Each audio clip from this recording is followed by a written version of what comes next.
Being a caregiver isn't something that people often plan for. It's like 1 minute you're going about your daily routine and the life that you have and the goals that you're pursuing. And the next minute you've been transported to an entirely different environment where your days are unpredictable and you are doing tasks that you never thought you would be able to do because you are giving your all for someone that you love dearly.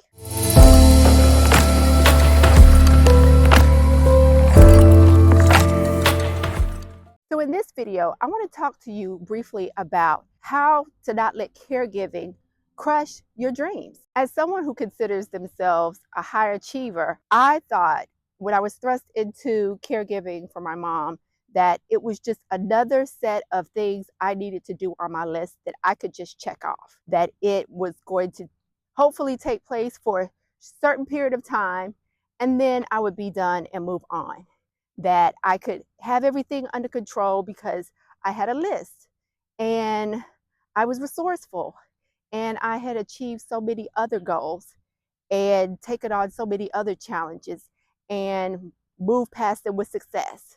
Maybe with a little discomfort, but still with success. I learned very quickly and had to learn over time that caregiving takes a toll on you that you really cannot anticipate if you don't have a game plan. Outside of caregiving, there have been a lot of studies done on how your environment affects those that are in it. And the conclusion has been that you are a product of your environment, that you will take on and become whatever is going on in your environment. So say for instance, you have people using profanity around you and you're someone who does not do that often. You will find over time that those words start to incorporate themselves into your conversation pretty easily.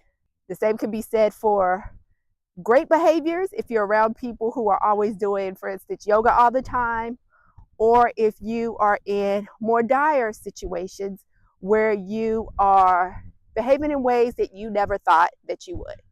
And so when it comes to caregiving and you're around someone who is going through a health challenge, their mindset might not always be the best, and the actions that they take to take care of themselves or to just make it through the next moment or the next hour are not always the best.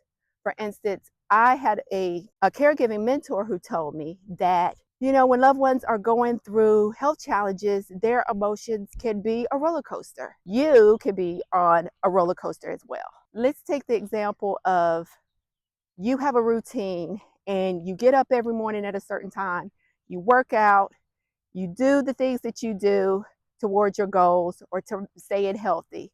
And now what does that look like when you're caring for your loved one and you're flying by the seat of your pants? For me, what it looked like was I was so tired and exhausted from the care, the research, all the emotional and invisible labor, that things like making sure that I stuck to my routine, those things kind of went out the window because I was in fight or flight, in survival, in the middle of an adrenaline rush, more often than not, trying to make sure that things got done, that I was checking things off of my list. And so over time, what I realized was that if I didn't return back to the routines or the things that brought me joy or that fueled me to keep going, I was going to end up having health challenges as well.